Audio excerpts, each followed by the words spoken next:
பற்றி அவர்கள் எங்காவது பேசியது உண்டா, விமர்சித்தது உண்டா? ஏன் அண்ணாவை விமர்சிப்பதில்லை?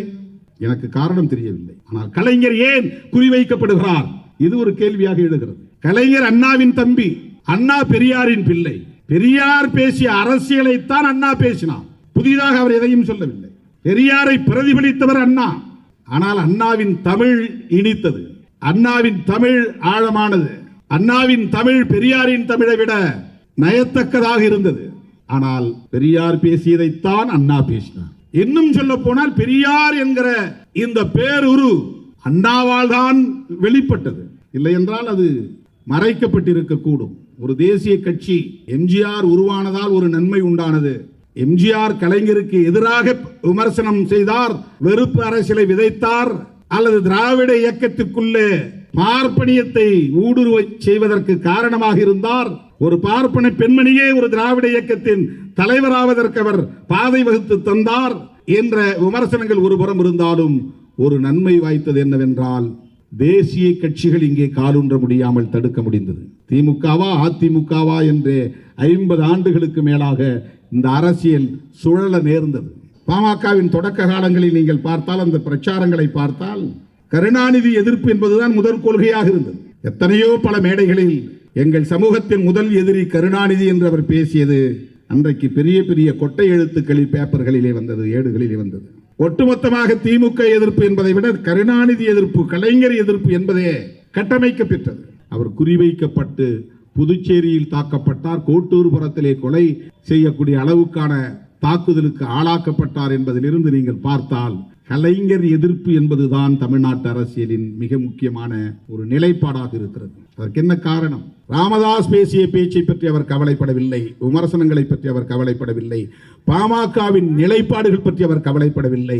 ஆனால் வன்னியர் சமூகம் உள்ளிட்ட நூற்றுக்கணக்கான சமூகங்கள் அந்த பொதுவான இடஒதுக்கீட்டிலே போட்டி போட முடியாத நிலையில் இருக்கிறார்கள். ஆகவே அவர்களுக்கு தனி ஒதுக்கீடு தேவை என்று உணர்ந்து எம்பிசி என்கிற ஒரு கேட்டகரியை உருவாக்கியவர் கலைஞர். அதற்கு காரணம் அவர் உள்வாங்கி இருந்த சமூக நீதி அரசியல் தான் காரணம். அது பாமகவுக்கு பயந்து செய்ததல்ல. மருத்துவர் ராமதாஸ் அவர்களுக்கு நல்லது செய்ய வேண்டும், அவருடைய கோரிக்கையை நிறைவேற்ற வேண்டும் என்பதற்காக அல்ல. 108 சாதிகளை ஒன்றாக சேர்த்து மோஸ்ட் பேக்வர்ட் என்ற ஒரு பிரிவை அவர் உருவாக்கியதற்கு காரணம் மொத்தமாக இருக்கிற 50% இந்த நூற்றுக்கணக்கான சாதிகள் போய் காம்பீட் பண்ண முடியவில்லை, போட்டியிட முடியவில்லை. எனவே 20% தனியே பிரித்து தருவோம் என்று பிரித்து தந்தவர். இந்தியா முழுவதும் ஹேபிடேஷன் வாழ்விடங்கள் என்பது ஊர் தெரு என்றும் சேரி என்றும் தனித்தனியே இருக்கிறது. சேரியிலே பறந்து சேரியிலேயே உழலக்கூடிய ஒருவனுக்கு வேண்டுமானால் அது ஒரு ஹியூமிலியேஷன், ஒரு காயப்படுத்தக்கூடிய ஒன்றாக இருக்கும். ஏண்டா நாம் மட்டுங்க தனியாக இருக்கிறோம், அவங்க எல்லாம் எல்லா சாதியும் ஒரே ஒரு தெருவில் இருக்கிறாங்க, இது மட்டும் என் தனியாக இருக்கு அப்படின்னு ஒரு ஆழ் மனதில் ஒரு வலி ஏற்படும். இந்த வலியை உணர்ந்தவர் முத்தமிழறிஞர் கலைஞர். இந்தியாவில் வேறு எந்த தலைவனும் இதை உணரவில்லை. இந்த ரெண்டும் ஒன்றா இருக்குன்னு போய் ஒன்றா இருக்க வைக்க முடியாது.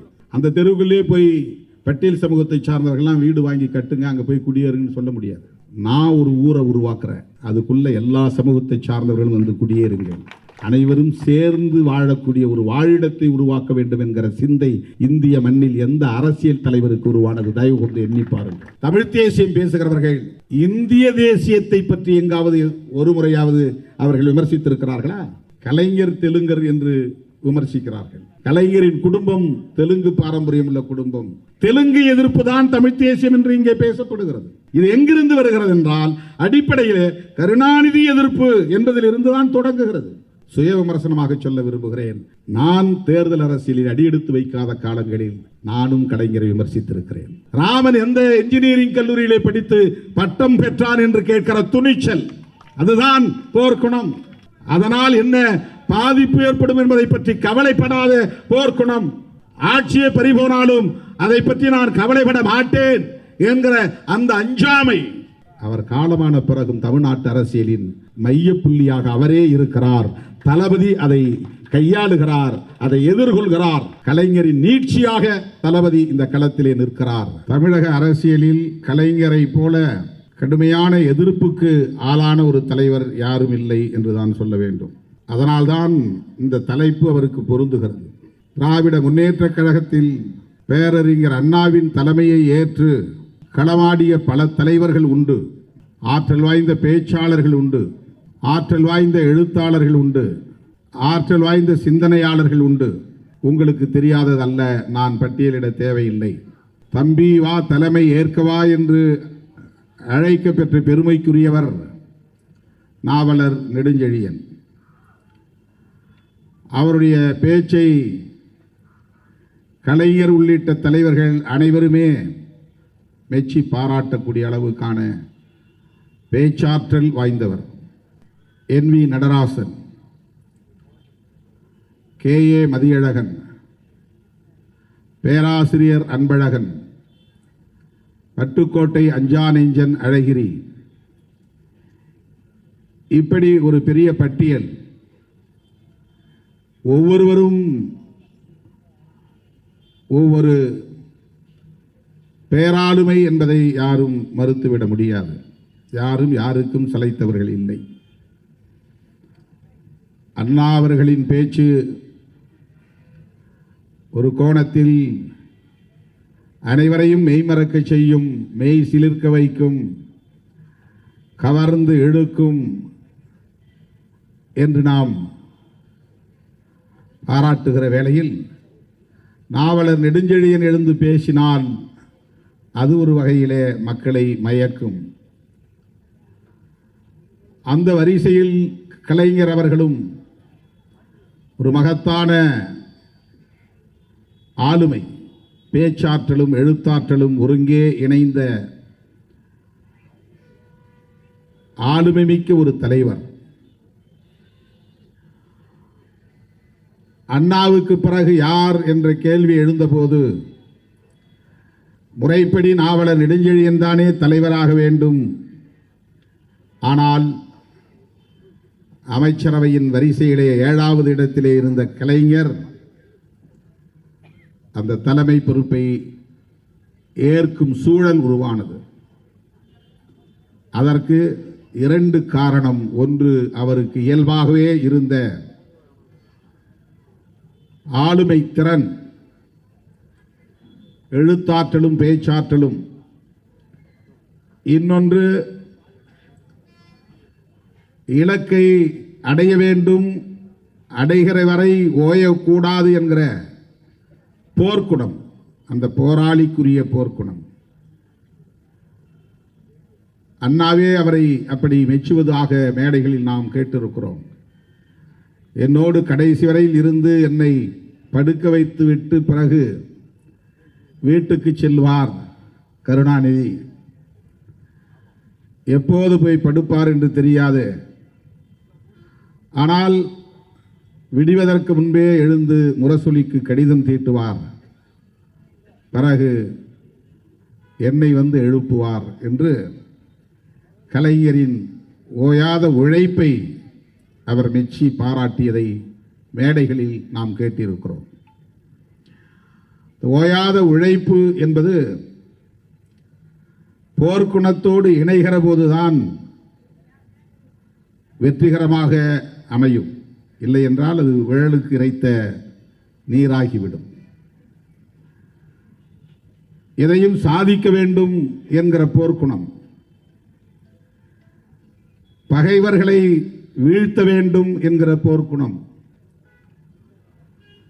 ஏற்றுக்கொண்ட கொள்கைகளை காப்பாற்ற வேண்டும் என்பதற்கான போர்க்குணம், வாதாடுவதாக இருந்தாலும் போராடுவதாக இருந்தாலும் எதிரிகளை பந்தாடுவதாக இருந்தாலும் அதற்கு போர்க்குணம் என்பது இன்றியமையாத ஒரு தேவையாக இருக்கிறது. அப்படி போர்க்குணம் வாய்ந்த ஒரு போராளியாக இருந்ததன் அடிப்படையில் தான் அண்ணாவின் தம்பிகளின் படைவரிசையில் அவர் 7வது 8வது இடத்தில் இருந்தாலும் கூட அடுத்து இயக்கத்தின் தலைமை பொறுப்பை ஏற்கக்கூடிய ஒரு மாபெரும் ஆளுமையாக அவர் மிளிர்ந்தார். ஒரு கட்சியிலே ஒரு வட்ட செயலாளராக பொறுப்புக்கு வருவதற்கு எவ்வளவு போராட்டம், பகுதி செயலாளராக ஆவதற்கு எவ்வளவு போராட்டம். மாவட்ட செயலாளராக வேண்டுமானால் எவ்வளவு போராட்டம், அது உட்கட்சி போராட்டம். உட்கட்சியிலே நிகழ்கிற போராட்டம், அந்த போராட்டத்தில் வென்றாலும் புறநிலையில் இருந்து வருகிற தாக்குதல்களையும் எதிர்கொள்ளுகிற போர்க்குணம் தேவை. பெரியார் அரசியலை அண்ணாவும் பேசினார், நாவலர் நெடுஞ்செழியனும் பேசினார், பேராசிரியர் அன்பழகன் அவர்களும் பேசினார். அவருடைய படைவரிசையில் இருந்த அவ்வளவு பேரும் பெரியாரின் அரசியலைத்தான் பேசினார்கள். ஆனால் அன்றைக்கே குறிவைக்கப்பட்டவர் கலைஞர் ஒருவர்தான், தாக்குதலுக்குள்ளானவர் கலைஞர் தான். பாண்டிச்சேரியிலும் அவரை தாக்கி படுகொலை செய்ய முயற்சித்தார்கள். தப்பி பிழைத்தார். பெரியார் தன் மடியில் கிடத்தி அவருக்கு மருந்து பூசினார் என்றெல்லாம் நாம் கேள்விப்பட்டிருக்கிறோம். புதுச்சேரியிலே பொதுக்கூட்டத்தை முடித்துவிட்டு திரும்புகிற போது இந்த கழகத்திலேயே குறிவைத்து தாக்கப்பட்டவர் கலைஞர். அதே போல சென்னையில் கோட்டூர்புரத்திலே அடித்து கூவத்திலே தூக்கி போட்டார்கள் என்றெல்லாம் நாம் திராவிட முன்னேற்ற கழகத்தின் பொதுக்கூட்ட மேடைகளில் கேட்டிருக்கிறோம், அவருடைய வரலாற்றில் படித்திருக்கிறோம். அன்றைக்கு அண்ணாவுடைய அரசியலைத்தான், பெரியாருடைய அரசியலைத்தான் கலைஞர் பேசினார். ஆனால் கலைஞர் தாக்கப்பட்டார், குறிவைக்கப்பட்டார். அதற்கு என்ன காரணம்? கலைஞரிடத்தில் இருந்த அதிதீவிரமான போர்க்குணம்தான். இந்த நபர் வளர்ந்தால், வளர்ச்சி அடைந்தால் அரசியலில் இவரை வீழ்த்த முடியாத நிலைக்கு போய்விடுவார் என்பதை உணர்ந்தவர்கள்தான் அப்போதே அவரை தீர்த்து கட்ட முயற்சித்தார்கள். அரசியல் பகைதான் என்றாலும் கூட அவரை குறிவைக்கக்கூடிய அளவுக்கு அவருடைய வேகம் இருந்தது. அந்த வேகம் எங்கிருந்து வரும் என்றால், உள்ளுக்குள் அணையாமல் கனன்று கொண்டிருக்கிற போர்க்குணம் என்பது இருந்தால்தான் வரும். அத்தகைய ஒரு போராளியாக கலைஞர் அவர்கள் தனது பொது வாழ்க்கையின் தொடக்க காலத்திலேயே, பெரியார் அண்ணா போன்றவர்கள் வாழ்ந்த காலத்திலேயே, அவர்களின் முன்னிலையிலேயே அவர் அரசியல் களத்திலே குறிப்பிட்டு பேசக்கூடிய அளவுக்கான இடத்தை பிடித்தார், தக்க வைத்தார். அண்ணாவின் மறைவுக்கு பிறகு அந்த இயக்கத்தினுடைய தலைமை பொறுப்பை ஏற்ற போது அவருக்கு எத்தகைய எதிர்ப்புகள் இருந்திருக்கும், விமர்சனங்கள் இருந்திருக்கும். இதையெல்லாம் நாம் மீண்டும் ஒரு முறை பேச வேண்டியிருக்கிறது. ஏனென்றால் மீண்டும் கலைஞர் தேவைப்படுகிறார் தமிழக அரசியலில். இன்றைக்கும் அவர்தான் குறி. தளபதி அவர்களை குறிவைத்து விமர்சிக்கிறார்கள் என்பதை விட முத்தமிழறிஞர் கலைஞரை குறிவைத்துதான் இங்கே எல்லாம் நடக்கிறது, அனைத்தும் நடக்கிறது. தமிழ்நாட்டின் அரசியலில் கருணாநிதி எதிர்ப்பு என்பதுதான் மிக முக்கியமான ஒரு அரசியல். கருணாநிதி எதிர்ப்பு என்பதை விட கருணாநிதிக்கு எதிரான வெறுப்பு என்பதுதான் இங்கே மிக முக்கியமாக கட்டமைக்கப்பட்டது. கலைஞர் என்று சொல்ல அவர்களுக்கு நா கூசும். மேடைக்கு மேடை, பல்லாயிரக்கணக்கான மேடைகளில் அவரை கடுமையாக விமர்சித்தார்கள், வெறுப்பை கக்கினார்கள். திருட்டு ரயில் ஏறி வந்தவர், ஊழலுக்கு அவர்தான் மூலம், குடும்ப அரசியலை அறிமுகப்படுத்தினார். இப்படி எண்ணற்ற பல விமர்சனங்கள், அவதூறுகள். எம்ஜிஆர் முன்வைத்த அரசியல் எது என்று கேட்டால் கருணாநிதி எதிர்ப்பு என்பதுதான் முதலிலே வரிசைப்படுத்துகிற போது எழுத வேண்டியிருக்கும். வேற என்ன கொள்கைகளை பேசினார் என்பதெல்லாம் பின்னால் தான் வரும். சமூக நீதியை பேசினார் என்று 10வது இடத்திலே 11வது இடத்திலே தான் எழுத வேண்டியிருக்கும். முதலில் அவருடைய கொள்கை என்னவாக இருந்தது? கருணாநிதி எதிர்ப்பு. அந்த எதிர்ப்பிலேயே கட்டமைக்க பெற்ற ஒரு இயக்கம் தான் அதிமுக என்கிற ஒரு இயக்கம்.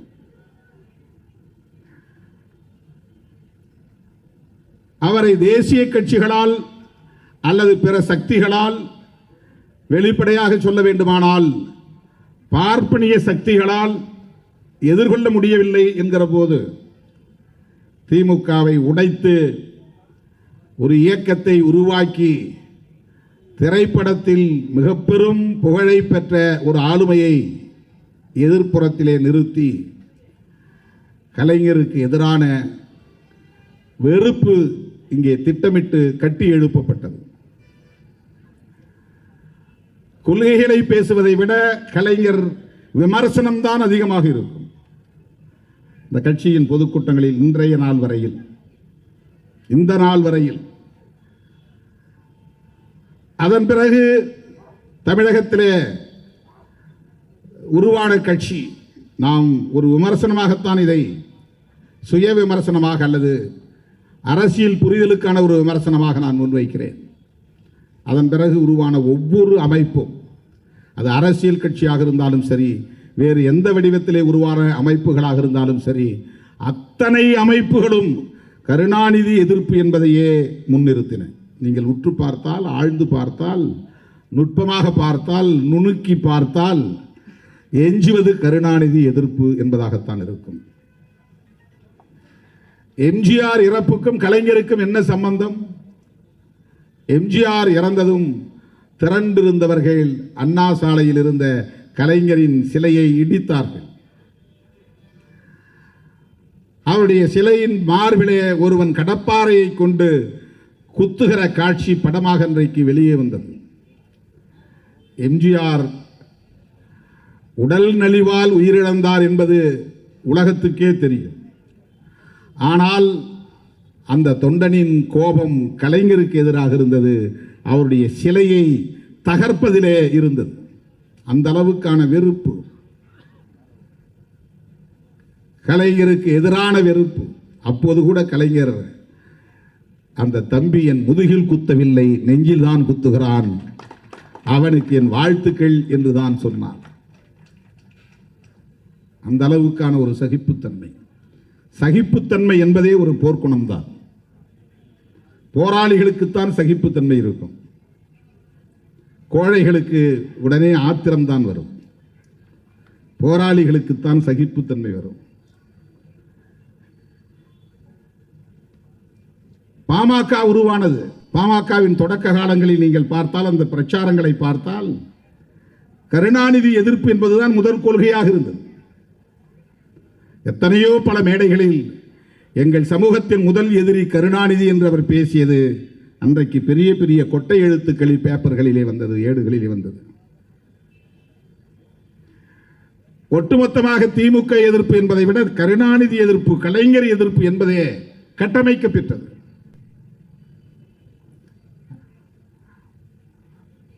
எம்ஜிஆர் திமுகவில் இருந்து வெளியேறிய போது அவ்வளவுதான், திமுக முடிந்தது கதை. அவர் ஒரு ஹீரோ, கதாநாயகன். அவருக்கு இருக்கிற செல்வாக்கு இனி திமுக தலை நிமிரவே முடியாது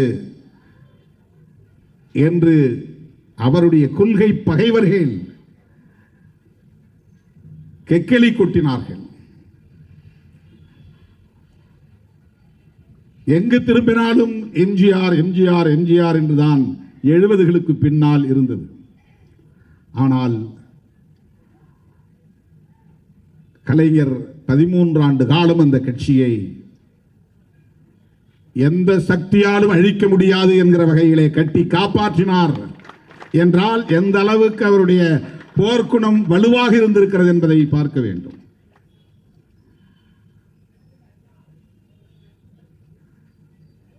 அண்ணாவுக்கு பிறகு அவர் ஆட்சியிலே இருந்தபோது அன்றைக்கு அவருடைய ஆட்சியை கலைத்தது மத்தியிலே இருந்த காங்கிரஸ். அப்போது அவருக்கு எதிரான பிரச்சாரங்களில் என்ன சொன்னார்கள்? ஊழல் ஊழல் ஊழல் என்று அன்றைக்கு அரசு தொலைக்காட்சியிலும் அரசு வானொலி பெட்டியிலும் இதே செய்திதான் தமிழ்நாடு முழுக்க. கோதுமை பேர ஊழல், பூச்சி மருந்து ஊழல் என்று தொடர்ந்து பல மாதங்கள் அவருக்கு எதிரான ஊழல் குற்றச்சாட்டுகள் வைத்து அவர் இனி எழுந்திருக்கவே முடியாது என்கிற அளவுக்கு அவருக்கு எதிரான வெறுப்பு அரசியல் கட்டமைக்கப்பெற்றது.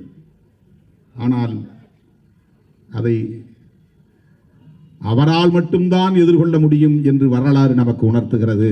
நம்மை போன்றவர்களால் அதையெல்லாம் எதிர்கொள்ளவே முடியாது. அது கூட வெளியிலிருந்து வருகிற அழுத்தம்.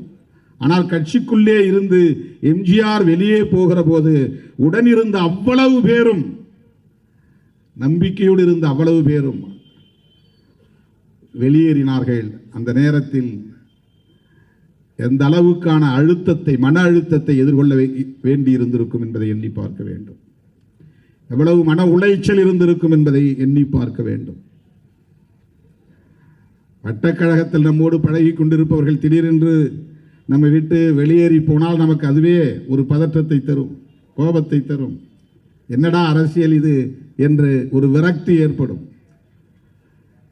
இப்படி துரோகம் செய்து விட்டானே என்று நமக்கு மன உளைச்சல் ஏற்படும். ஆனால் அதை தாங்கிக் கொண்டார். அதன் பிறகு அண்ணன் வைகோ, அது ஒரு செங்குத்தான பிளவு. 18 மாவட்ட செயலாளர்கள் வெளியேறிவிட்டார்கள், முன்னணி தலைவர்கள் பலரும் வெளியேறிவிட்டார்கள், இனி அவ்வளவுதான் என்று ஒரு கட்டத்தில் மீண்டும் பேசப்பட்ட நேரம். வைகோவை போல எவராலும் பேச முடியாது. கலைஞருக்கு வயதாகிவிட்டது. அவருக்கு அடுத்து அங்கே பேச்சாற்றல் கம்பீரமான முழக்கத்திற்குரியவர்கள், கர்ஜிக்கக்கூடியவர்கள், வரலாற்றை எடுத்து பேசக்கூடிய அளவுக்கான அரசியல் ஞானம் உள்ளவர்கள் எவரும் இல்லை. இனி கட்சி அவ்வளவுதான் என்று பலராலும் பேசப்பட்ட நேரம். ஆனால் திராவிட முன்னேற்ற கழகம் எவராலும் அசைக்க முடியாத இயக்கம் என்பதை மறுபடியும் உறுதிப்படுத்தியவர் முத்தமிழறிஞர் கலைஞர். அவரிடத்தில் இருந்த அந்த போர்க்குணம்தான் எம்ஜிஆர், வைகோ இந்த இயக்கங்களின் அரசியலிலும் முதன்மை இடம் பெறுவது கலைஞர் எதிர்ப்பு தான், கலைஞருக்கு எதிரான வெறுப்பு தான். அப்படித்தான் அரசியலை முன்வைத்து அவர்களால் எழுந்திருக்க முடியும் என்கிற நிலை. கலைஞரை எதிர்த்தால்தான் கட்சியை வளர்க்க முடியும், கலைஞரை எதிர்த்தால்தான் வாக்கு வங்கியை உருவாக்க முடியும், கலைஞரை விமர்சித்தால்தான் ஆட்சிக்கு வர முடியும். இப்படிப்பட்ட ஒரு அரசியல் தான் நெடுங்காலமாக. அதன் பிறகு ராஜீவ் படுகொலை, இதெல்லாம் சாதாரணமான சோதனை அல்ல. 76 மிசா வந்த சோதனை விட கடுமையானது. எம்ஜிஆர் பிரிந்த போது ஏற்பட்ட சோதனையை விட கடுமையானது. வைகோ அவர்கள் வெளியேறிய போது ஏற்பட்ட நெருக்கடியை விட கடுமையானது ராஜீவ் படுகொலை. ராஜீவ் படுகொலைக்கும் திராவிட முன்னேற்ற கழகத்திற்கும் எந்த சம்பந்தமும் இல்லை. ஊருக்கு தெரியும், உலகுக்கு தெரியும். புலனாய்வு தொடங்குவதற்கு முன்னரே திமுக தான் காரணம், கருணாநிதி தான் காரணம் என்ற கருத்து திட்டமிட்டு பரப்பப்பட்டது. அப்போதும் இந்த கருணாநிதி எதிர்ப்பு என்பதுதான் அரசியலாக முன்னெடுக்கப்பட்டது. 91 தேர்தல் வந்தது. அந்த தேர்தலிலே 232 இடங்களில் தோற்றது திமுக. 2 இடங்களில் தொகுதிகளில் மட்டும்தான் வெற்றி பெற்றது. முடிந்தது கதை. எப்போதே வீழ்த்தி இருக்க வேண்டும், இப்போதுதான் கதை முடிந்தது என்று கொள்கை பகைவர்கள் எல்லாம் கும்மாளம் அடித்தார்கள்.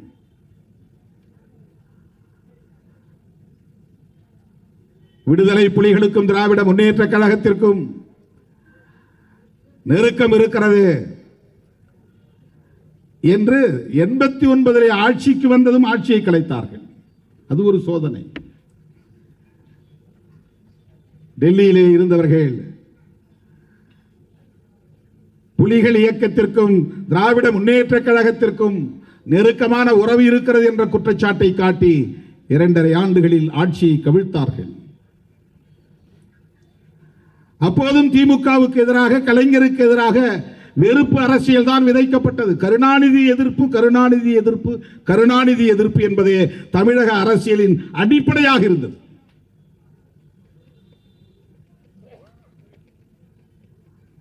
அதன் பிறகு ராஜீவ் படுகொலையில் அதுவே முன்னிறுத்த பெற்று திமுக மிகப்பெரிய படுதோல்வியை சந்திக்க நேர்ந்தது. ஜெயலலிதா அம்மையார் எம்ஜிஆர் மறைவுக்கு பின்னர் அந்த கட்சியின் தலைமை பொறுப்பை ஏற்றார். ஜெயலலிதா அம்மையாரின் அரசியல் என்னவாக இருந்தது? அவர் பேசிய கொள்கைகள் வரிசைப்படுத்தினால், கொள்கைகளை வரிசைப்படுத்தினால் அதிலே முதலிடம் பெறுவது கருணாநிதி எதிர்ப்பாகத்தான் இருக்கும். அவர் ஒரு நாளும் எம்ஜிஆராவது கலைஞர் என்பார். ஜெயலலிதா அம்மையார் தன் கடைசி மூச்சு வரையில் ஒரு நாள் கூட கலைஞர் என்று சொன்னதில்லை. கருணாநிதி என்றே அவருடைய முகத்துக்கு நேராக விரல் நீட்டி பேசக்கூடிய அளவுக்கான வெறுப்பு அவர்களின் அரசியலில் இழையோடியது, முதன்மையாக இருந்தது, மேலாதிக்கம் செலுத்தியது. ஆக எம்ஜிஆர் தலைமையிலான அதிமுக, அடுத்து ஜெயலலிதா அம்மையார் தலைமையிலான அதிமுக அவர் சில 10 ஆண்டுகள் அதையே முன்னிறுத்தினார். அதன் பிறகு அதையும் தாக்குப்பிடித்து நின்றார். அந்த அம்மையாரையும் எதிர்கொண்டார். அவரை போல எழுத்தாற்றல், பேச்சாற்றல் கொண்ட ஒரு அரசியல் தலைவராக எம்ஜிஆரும் ஜெயலலிதா அம்மையாரும் கிடையாது. அவர்கள் சினிமா மூலம் ஒரு கரிஷ்மா, ஒரு பாப்புலாரிட்டி, ஒரு ஈர்ப்பு, மக்களிடையே மிகச்சிறந்த அரசியல் தலைவர்கள் என்கிற அடிப்படையில் அவர்களுக்கு பின்னால் தலைவர்கள் திரண்டார்கள் என்பதை விட மிகச்சிறந்த கதாநாயகர், மிகச்சிறந்த கதாநாயகி என்கிற அடிப்படையில் தான் அவர்களின் பின்னால் மக்கள் திரண்டார்கள். ஆனால் அவர்கள் அதை வைத்து தக்க வைக்க முடியவில்லை. கருணாநிதி எதிர்ப்பு என்பதை மையப்படுத்தியே அவர்களின் வாக்கு வங்கியை தக்க வைத்துக் கொண்டார்கள். ஜெயலலிதா அம்மையார் மறைந்த பிறகு இன்றைக்கு எடப்பாடியாரும் அவருடைய அரசியலை, நீங்கள் நாள்தோறும் பேசுகிற அரசியலை பாருங்கள். கொள்கைகளை பேசுவதை விட திமுக எதிர்ப்பு அல்லது கருணாநிதி எதிர்ப்பு என்பதுதான் அதிலே முதன்மை இடம் பெற்றிருக்கிறது. இதற்கிடையிலே இன்னொன்றை முக்கியமாக நீங்கள் புரிந்து கொள்ள வேண்டும். 2009 ஈழத்திலே படுகொலை, இனப்படுகொலை நடந்தது. முள்ளிவாய்க்கால் இனக்கொலை. அப்போது கலைஞர் முதல்வராக இருந்தார். காங்கிரஸோடு அப்போது கூட்டணி. அந்த முள்ளிவாய்க்கால் இனப்படுகொலை எந்தெந்த கட்டங்களை தாண்டி அந்த பரிணாமத்திற்கு வந்திருக்கிறது என்பதை ஈழ விடுதலை போராட்ட களத்தில் இருந்த ஒவ்வொருவரும் நன்கு அறிவார்கள். அந்த யுத்தத்தில் எத்தனை நாடுகள், உலக நாடுகள் பங்கேற்றன? அமெரிக்கா, கனடா போன்ற நாடுகள் உட்பட, இந்தியா மட்டுமல்ல, ஏறத்தாழ 22 நாடுகள் ஒன்று சேர்ந்து புலிகளை அழிக்கிற அந்த களத்திலே நின்றார்கள். இந்த வரலாற்றை அறிந்தவர்கள், நுட்பமாக உணர்ந்தவர்கள் இந்த உண்மையை உணர்வார்கள்.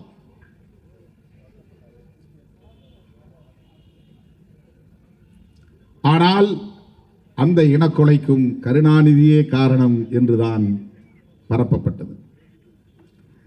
இவர் நினைத்திருந்தால் யுத்தத்தை நிறுத்தி இருக்க முடியும்.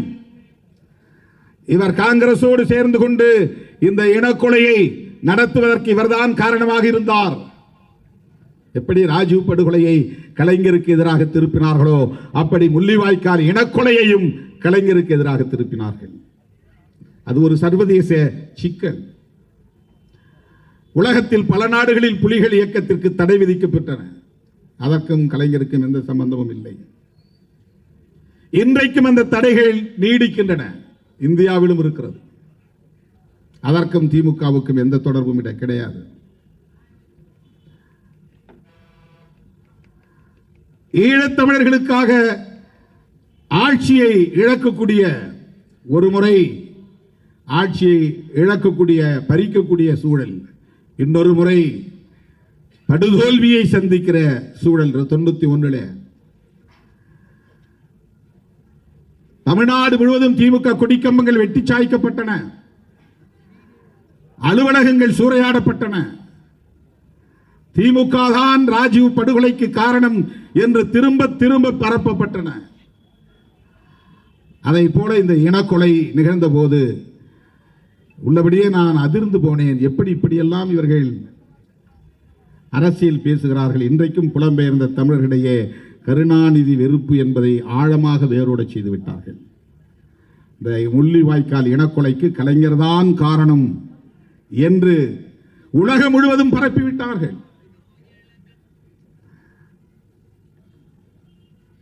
கலைஞர் இந்தியாவில் பல மாநிலங்களும் ஒரு மாநிலத்தின் முதலமைச்சர், அவ்வளவுதான். வெளிவிவகார கொள்கையில் ஓரளவுக்குத்தான் அழுத்தம் கொடுக்க முடியும், முடிவெடுக்க முடியாது. கலைஞரிடத்தில் நேரிலே நாங்கள் பேசுகிற போது வேண்டுமானால் நாம் கூட்டணியை விட்டு வெளியே வரலாம், ஆட்சியை இழக்கலாம், அவ்வளவுதான் நடக்குமே தவிர யுத்தத்தை நிறுத்த முடியாது. இதுதானே நடைமுறை சாத்தியம். அதை செய்யவும் தயார் என்றுதான் கலைஞரும் இருந்தார். அது ஒரு புறம் இருக்கட்டும். ஆனால் அந்த இனக்கொலைக்கு எப்படி திமுக பொறுப்பாகும், கலைஞர் பொறுப்பாவார் என்ற கேள்வி எழுகிறது. அமெரிக்கா புலிகளுக்கு எதிராக நின்றதற்கு திமுக எப்படி பொறுப்பாகும்?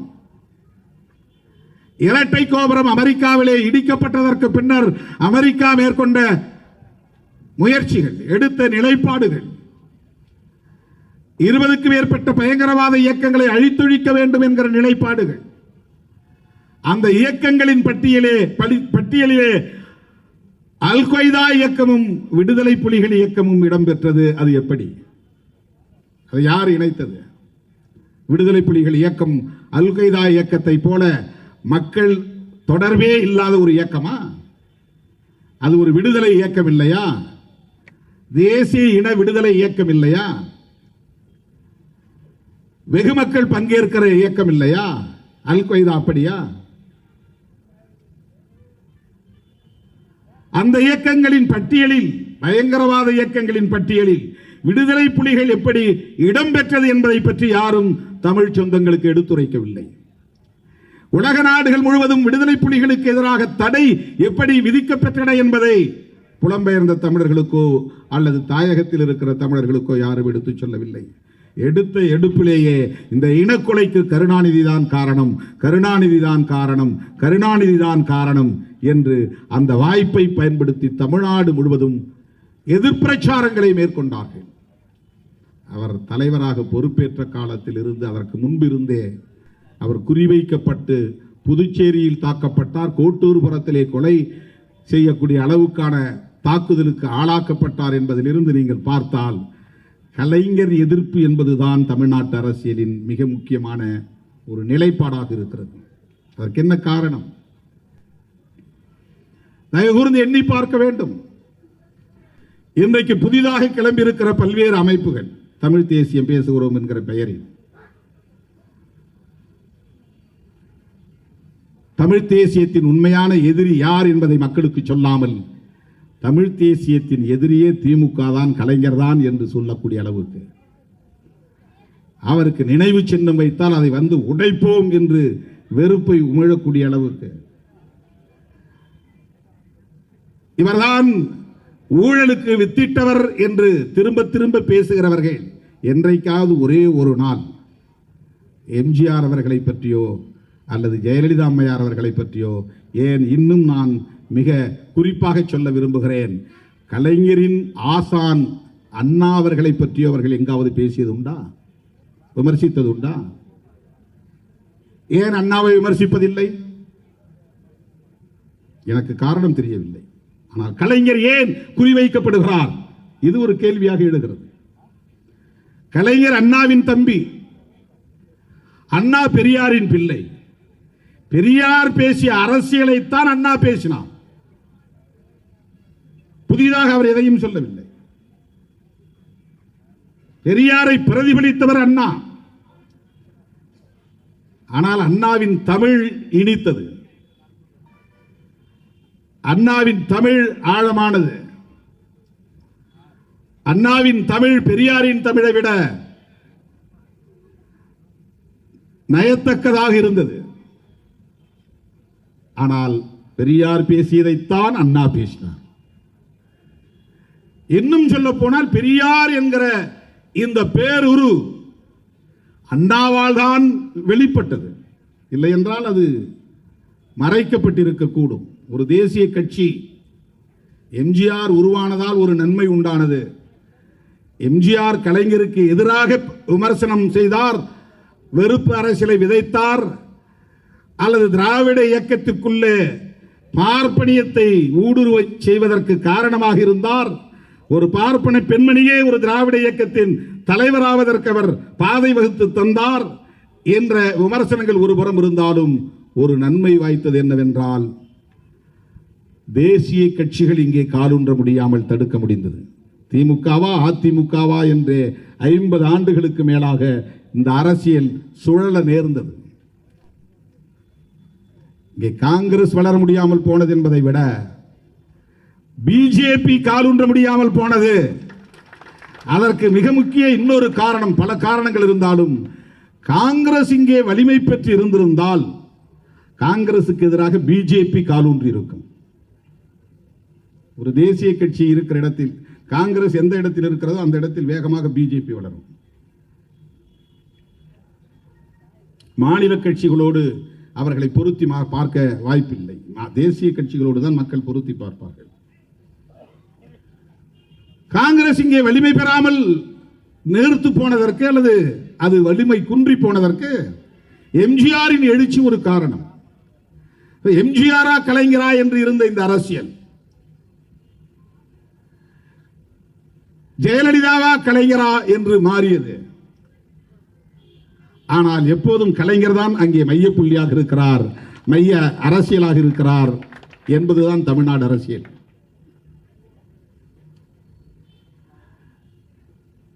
பெரியாரை வீழ்த்த வேண்டுமானால் திமுகவை வீழ்த்த வேண்டும். திமுகவை வீழ்த்த வேண்டுமானால் கலைஞர் என்கிற அடையாளத்தை, அந்த ஐக்கன் தகர்க்கப்பட வேண்டும். அவ்வளவுதான். அவர்தான் பெரியார் அரசியலை உயர்த்தி பிடிக்கிறார். அவர்தான் சமூக நீதி அரசியலை உயர்த்தி பிடிக்கிறார்.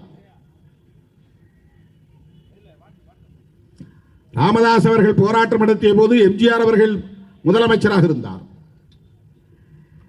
எம்ஜிஆர் அவர்கள் எல்லா சாதி சங்கங்களையும் கூப்பிட்டு கலந்து பேசினார்.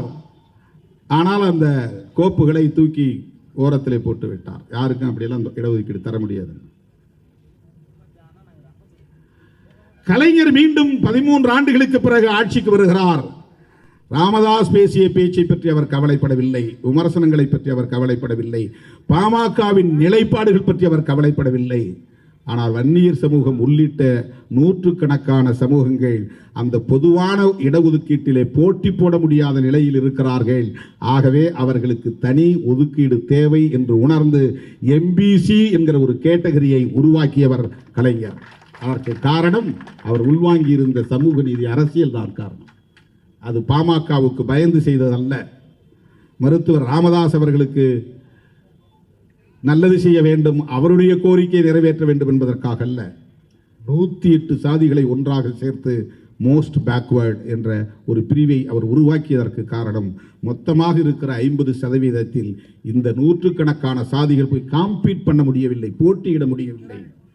எனவே 20% தனியே பிரித்து தருவோம் என்று பிரித்து தந்தவர்.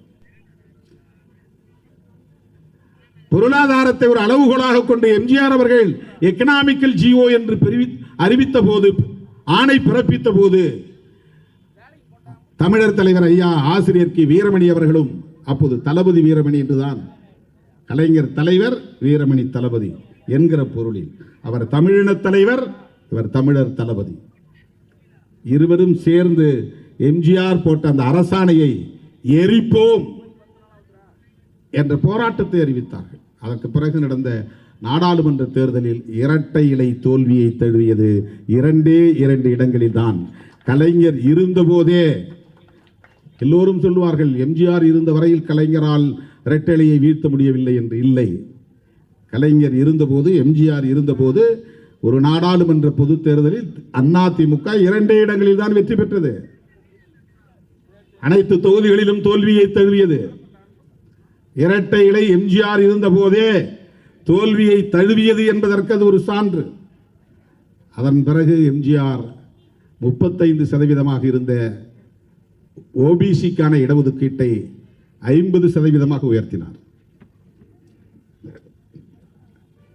25% இருந்த இடஒதுக்கீட்டை 35% உயர்த்தியவர் கலைஞர். 16% இருந்த இடஒதுக்கீட்டை பட்டியல் சமூகத்தினருக்கு, பழங்குடியினருக்கு 18% உயர்த்தியவர் கலைஞர். பிறகு பழங்குடி மக்களுக்கு என்று தனியே ஒரு விழுக்காடு, அது 18+1 19 விழுக்காடாக உயர்த்தியவர் கலைஞர். ஓபிசிக்குள்ளேயே உள்ளொதுக்கீடு வேண்டும், இஸ்லாமியர்களுக்கு உள்ளொதுக்கீடு, கிறிஸ்தவர்களுக்கு உள்ளொதுக்கீடு அவர்கள் வேண்டாம் என்று மறுத்துவிட்டார்கள். பட்டியல் சமூகத்தினரிலேயே அருந்ததியருக்கு உள்ளொதுக்கீடு. இந்த வரலாறு எம்ஜிஆரின் வரலாற்றில் வராது, ஜெயலலிதா அம்மையாரின் வரலாற்றில் அது இடம் பிடித்திருக்காது. கலைஞரின் வரலாற்றில் தான் இது இடம் பிடிக்கிறது. இன்றைக்கு பார்க்கிற இடமெல்லாம் எத்தனை பாலங்களாக இருந்தாலும் அந்த இடத்தில் போய் கல்வெட்டை பார்த்தால் கலைஞர் கருணாநிதி என்று இருக்கும். எந்த உயர்ந்த கட்டிடங்களை பார்த்தாலும், பிரம்மாண்டமான கட்டிடங்களை பார்த்தாலும், மாளிகைகளை பார்த்தாலும் அந்த கல்வெட்டிலே கலைஞர் கருணாநிதி என்றுதான் இடம் பிடித்திருக்கும். தமிழ் உள்ளவரையில் கலைஞரின் பெயர் நிலைத்திருக்கும் என்பதற்கு சான்றாக குமரி முனையில் வள்ளுவனுக்கு வானுயர சிலை நிறுவியிருக்கிறார் கலைஞர். வள்ளுவர் கோட்டம் அமைத்திருக்கிறார் கலைஞர்.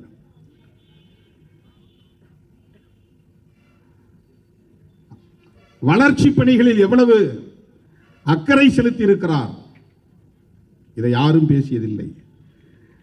காமராஜர் காலத்தில் கட்டிய அணைகளை விட கலைஞர் காலத்தில் கட்டிய அணைகள் அதிகம் என்ற புள்ளி விவரங்கள் இப்போது வருகின்றன. அவ்வளவு அணைகளை கட்டியிருக்கிறார்.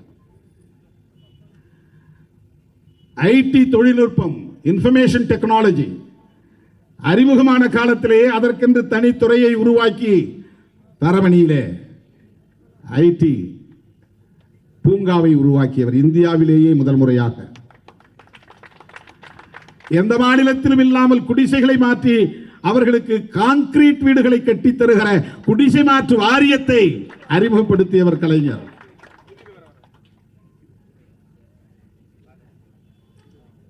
அவரிடத்திலே எந்த அளவுக்கு சமூக நீதி பார்வை இருந்தது, பெரியார் அரசியல் அவரை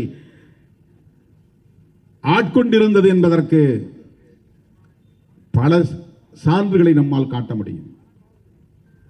கைரிக்ஷா ஒழிப்பு திட்டம், அதுவெல்லாம் சாதாரணமான ஒன்றல்ல. பிச்சைக்காரர் மறுவாழ்வு திட்டம் என்னை வெகுவாக ஈர்த்தது. நான் மறுபடியும் மறுபடியும் சிந்தித்து சிந்தித்து சிலாகிப்பது எதுவென்றால் சமத்துவபுரம் திட்டம், பெரியார் நினைவு சமத்துவபுரம். அதை நீங்கள் வெறும் பேரை மட்டும் பார்த்துட்டு போனால் அதில் உள்ள நுட்பத்தை உங்களால் புரிந்து கொள்ள முடியாது. சமத்துவபுரம் திட்டம் அவ்வளோதான், திட்டங்களுள் ஒரு திட்டம். அப்படி அல்ல. இந்தியா முழுவதும் ஹேபிடேஷன், வாழிடங்கள் என்பது ஊர், தெரு என்றும் சேரி என்றும் தனித்தனியே இருக்கிறது. சேரியிலே பறந்து சேரியிலேயே உழலக்கூடிய ஒருவனுக்கு வேண்டுமானால் அது ஒரு ஹியூமிலியேஷன், ஒரு காயப்படுத்தக்கூடிய ஒன்றாக இருக்கும். ஏண்டா நாம் வீட்டுக்கு தனியாக இருக்கிறோம், அவங்கெல்லாம் எல்லா சாதியும் ஒரே ஒரு தெருவில் இருக்கிறாங்க, இது மட்டும் என் தனியாக இருக்கு அப்படின்னு ஒரு ஆழ் மனதில் ஒரு வலி ஏற்படும். இந்த வலியை உணர்ந்தவர் முத்தமிழறிஞர் கலைஞர். இந்தியாவில் வேறு எந்த தலைவனும் இதை உணரவில்லை. இந்த ரெண்டும் ஒன்றா இருக்குன்னு போய் ஒன்றா இருக்க வைக்க முடியாது. அந்த தெருவுக்குள்ளே போய் பட்டியல் சமூகத்தை சார்ந்தவர்கள்லாம் வீடு வாங்கி கட்டுங்க, அங்கே போய் குடியேறுங்கன்னு சொல்ல முடியாது. நான் ஒரு ஊரை உருவாக்குறேன், அதுக்குள்ள எல்லா சமூகத்தை சார்ந்தவர்களும் வந்து குடியேறுங்கள், அனைவரும் சேர்ந்து வாழக்கூடிய ஒரு வாழிடத்தை உருவாக்க வேண்டும் என்கிற சிந்தை இந்திய மண்ணில் எந்த அரசியல் தலைவருக்கு உருவானது? தயவு கொண்டு எண்ணி பாருங்கள். சகோதரத்துவத்தை வளர்ப்பதற்கு வாழிடம் முக்கியமானது. நீ மேடையில் பேசிட்டு போனா அண்ணங்களாம், தம்பிங்களாம், சால்வை போர்த்தலாம், கட்டி பிடிக்கலாம். ஆனா இறங்கி உன் தெருவுக்கு நீ போற, என் தெருவுக்கு நான் போறேன். என்ன சகோதரத்துவம் இருக்கிறது? வாழிடத்தில் ஒரே இடத்தில் சேர்ந்து வாழ வேண்டும். ஒரே இடத்தில், ஒரே வாழிடத்தில், ஒரே குடியிருப்பில் தலித் அல்லாதவர்களும் தலித்துகளும் சேர்ந்து வாழ வேண்டும். அந்த கலாச்சாரம் இங்கே வளர வேண்டும். அது ஒரு அக்செப்டன்ஸ், ஒரு ஏற்பிசைவுக்கு ஒரு பரிணாமம் பெற வேண்டும். அவங்க சேர்ந்து வாழறாங்க, ஒன்றும் பிரச்சனை இல்லையே. சமத்துவபுரத்தில் எல்லாம் சேர்ந்து வாழறாங்களே, ஒன்றும் பிரச்சனை இல்லையே. ஒரே இடத்துல குடிநீர், ஒரே இடத்துல மந்தை, ஒரே இடத்துல கோயில் வழிபாடு, ஒரே இடத்தில் அன்னதானம், எல்லோரும் சேர்ந்து வாழ்கிறார்கள். பிரச்சனைகள் இருக்கும், ஆனால் சேர்ந்து வாழ வேண்டும் என்கிற கட்டாயம் உருவாகிறது. ஏழை எளிய மக்களாக கூட இருக்கலாம், வறுமையில் வாடக்கூடியவர்களாக இருக்கலாம். வேறு வழி இல்லாமல் இந்த குடியிருப்புக்கு போய்த்தான் தீர வேண்டும் என்கிற ஒரு நிலையை அது உருவாக்கலாம். ஆனாலும் அவன் சேர்ந்து வாழக்கூடிய சூழலை அந்த திட்டம் உருவாக்குகிறது. அவன் உளவியலில் ஒரு மாற்றத்தை ஏற்படுத்துவதற்கான வாய்ப்பை அது உருவாக்குகிறது. சகோதரத்துவத்தை மலரச் செய்வதற்கான ஒரு சூழலை அது கனியச் செய்கிறது. இந்த சிந்தை தலைவர் கலைஞர் ஒருவருக்கு மட்டும்தான் இந்திய மண்ணில், இந்திய அரசியலில், வேறு யாருக்கும் இல்லை. சமத்துவபுர திட்டம் தோழர்களே, சற்று எண்ணி பாருங்கள். சர்க்காரியா ஊழல் என்று கலைஞருக்கு எதிரான வெறுப்பு பேசப்பட்டது, இன்றைக்கும் பேசுகிறார்கள். ஆனால் அந்த கமிஷனில் விசாரணையில் என்ன இறுதி அறிக்கை? குற்றச்சாட்டு நிரூபிக்கப்படவில்லை என்பதா? எம்ஜிஆர் அவர்கள் மீது எஸ்கேரே கமிஷன் போடப்பட்டது. ஆனால் அந்த விசாரணை கமிஷன் இறுதி அறிக்கை என்ன தந்தது? எம்ஜிஆர் 5 கோடி ரூபாய் ஊழல் செய்தார் என்பது உறுதிப்படுத்தப்பட்டது. ஆனால் அப்போது எம்ஜிஆர் உயிரோடு இல்லை. ஒரே ஒரு நபர் கூட எம்ஜிஆர் அவர்களை பற்றி ஒரு எதிர்மறையான விமர்சனம் செய்ய தமிழகத்தில் ஒரு அமைப்பும் கிடையாது, ஒரு கட்சியும் கிடையாது, ஒரு தலைவரும் கிடையாது. பேச மாட்டார்கள். அவருக்கு எதிரான எந்த விமர்சனமும் இங்கே இல்லை.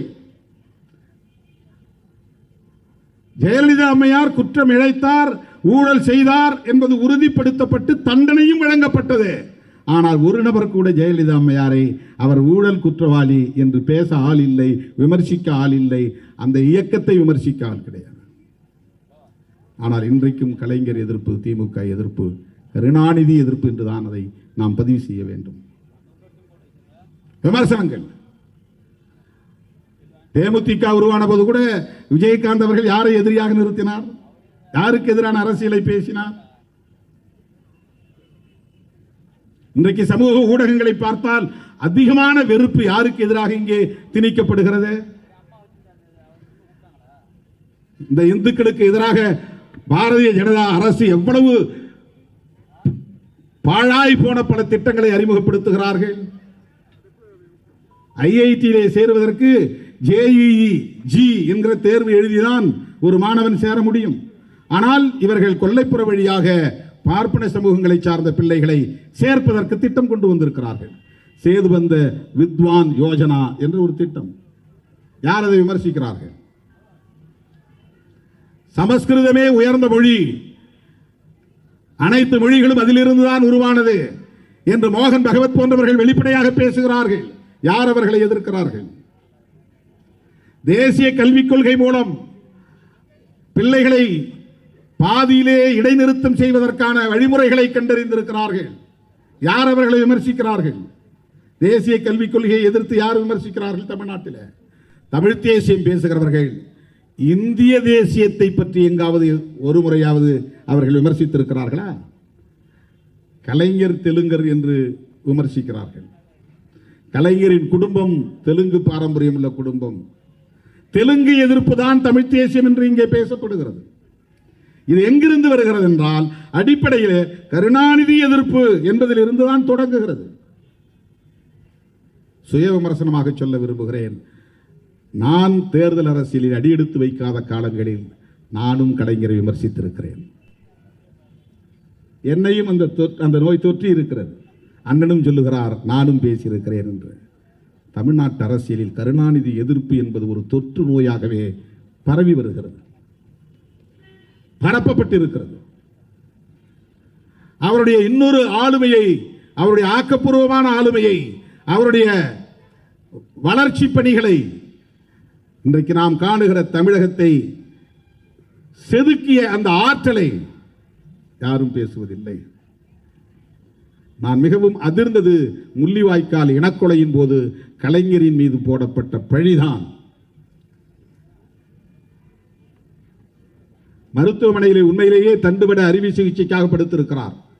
ஆனால் எதிர்த்தரப்பில் இருந்தவர்கள் வேண்டுமென்றே சும்மா போய் படுத்திருக்கிறார், நடிக்கிறார் என்று பேசினார்கள் மேடையில்.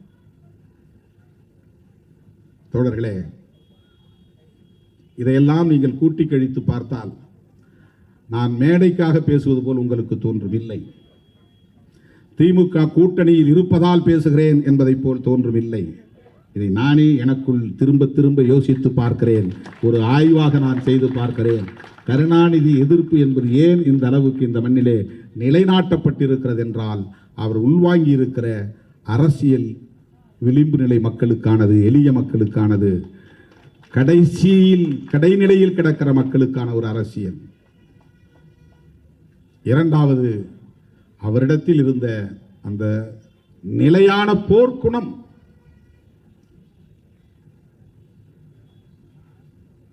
எதை பற்றியும் கவலைப்படாத போர்க்குணம். ராமன் எந்த இன்ஜினியரிங் கல்லூரியிலே படித்து பட்டம் பெற்றான் என்று கேட்கிற துணிச்சல், அதுதான் போர்க்குணம். அதனால் என்ன பாதிப்பு ஏற்படும் என்பதை பற்றி கவலைப்படாத போர்க்குணம். ஆட்சியை பறிபோனாலும் அதை பற்றி நான் கவலைப்பட மாட்டேன் என்கிற அந்த அஞ்சாமை. அவர் காலமான பிறகும் தமிழ்நாட்டு அரசியலின் மையப்புள்ளியாக அவரே இருக்கிறார். தளபதி அதை கையாளுகிறார், அதை எதிர்கொள்கிறார். கலைஞரின் நீட்சியாக தளபதி இந்த களத்திலே நிற்கிறார். கலைஞர் மிகச் சரியான ஒரு தலைவரை தமிழ்நாட்டுக்கு ஒப்படைத்து விட்டு சென்றிருக்கிறார் என்பதை நம்மால் புரிந்து கொள்ள முடிகிறது. ஆகவே முத்தமிழறிஞர் கலைஞர் ஓயாத போர்க்குணம் உள்ளவர், தீராத கொள்கை பிடிப்புள்ளவர். தமிழர்கள் என்று மட்டுமில்லாமல் ஒட்டுமொத்த விளிம்புநிலை மக்களின் நலன்களில் அக்கறை உள்ளவர். எனவேதான் தமிழ் உலகம் இன்றைக்கும் அவரை போற்றிக் கொண்டிருக்கிறது, வாழ்த்திக் கொண்டிருக்கிறது. நானும் உங்களோடு நிற்கிறேன் என்பதை சொல்லி வாய்ப்புக்கு நன்றி கூறி முடிக்கிறேன். நன்றி, வணக்கம்.